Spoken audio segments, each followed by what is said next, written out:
Leo tarehe 24 Julai 2026 nimefanya ziara kwa niaba ya waziri wetu wa uchukuzi Mheshimiwa Mbarawa kwenye Chuo cha Taifa cha Usafirishaji.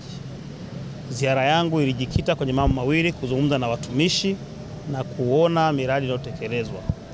Mtakumbuka serikali hii ya awamu ya 6 imetenga fedha nyingi kwenye sekta za anga, majini na ardhini.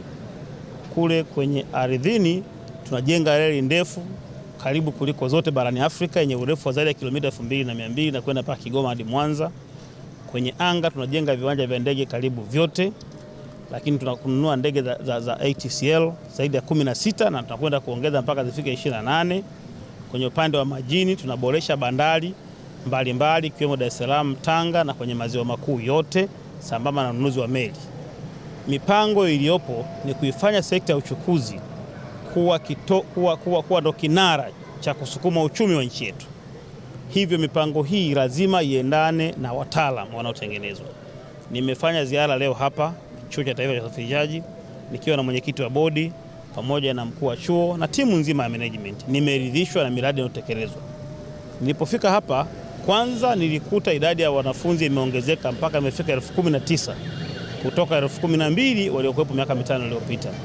Wataalamu wanaosoma hapa ni wataalamu kwenye upande wa sekta ya usafirishaji na usafiri kwenye maji, anga na ardhini. Wote hawa ndio nakwenda kuongeza tija kwenye miradi ambayo serikali inaifanya. Nimefurahi zaidi nilipofika kwenye chuo chetu, nilipokuta majengo mbalimbali yenye thamani zaidi ya bilioni 70 yanayotekelezwa, fedha ambayo imetengwa na serikali hii ya Dr. Samia Suluhu Hassan ili kujengea uwezo wa wataalamu wetu.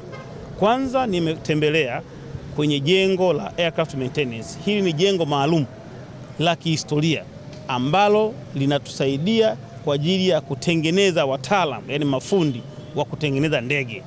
Maana yake sasa Tanzania inakuwa kitovu. Tunaongeza kasi kwa ajili ya kuhakikisha kwamba tunapata wataalamu wetu wa kutengeneza ndege. Lakini pia nimekwenda kwenye jengo ambalo limekamilika na vifaa vimeshakamilika kwa ajili ya kutrain cabin crews. Hawa ni wahudumu kwenye ndege zetu. Lakini kama haitoshi, nimetembelea madarasa mbalimbali yaliyotengenezwa ambayo hata marubani wetu wanafundishwa hapa. Na niwapongeze sana mkuu wa chuo kwa kuamua kutrain marubani na mafundi wa kutengeneza ndege, kwa sababu tuna uhaba mkubwa sana wa kada hiyo. Lakini mwenyekiti wa bodi na timu nzima, niwapongezeni sana kwa kukamilisha majengo makubwa mawili ambayo yanatumika kwa ajili ya mabweni yanayochukua wanafunzi 1502, mabweni yenye hadhi ya kisasa. Mpaka waandishi kwa wananitania kwa mabweni haya yalipaswa yatumike na wanafunzi wa PhD au masters.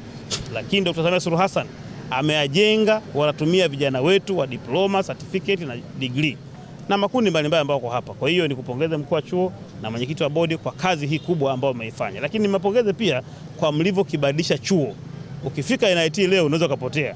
Majengo ya kisasa kila sehemu, barabara za lami pamoja na maendeleo mbalimbali. Rai yangu, kamilisheni miradi inayoendelea kutekelezwa hapa. Namba 2, endeleeni kubuni mipango mbalimbali kuhakikisha kwamba sekta ya anga, sekta ya baharini pamoja na sekta ya ardhini inapata wataalamu watakaosaidia kutoa huduma hapa nchini kwetu. Leo tumepata bahati ya kutembelewa na naibu waziri katika wizara yetu ambaye amekuja kuangalia maendeleo mbalimbali ambayo yanaendelea hapa katika chuo chetu. Maendeleo katika nyanja ya usafiri wa anga, maendeleo katika nyanja ya usafiri wa barabara na mipango mingine ya muonekano wa chuo, yani ikiwemo majengo ya wanafunzi ya kulala wanafunzi, ikiwemo barabara zinazotengenezwa katika ndani ya chuo. Baada ya kutembelea, waziri ametupa maelekezo mbalimbali, ikiwemo moja, tuhakikishe kwamba tusiridhike. Amefurahishwa na tulichofanya, lakini tusiridhike na tulichofikia, tuongeze mbele zaidi. Kiasi gani tunaweza kutafuta wataalamu sio wazuri tu katika Tanzania, bali wawe wataalamu wazuri katika dunia.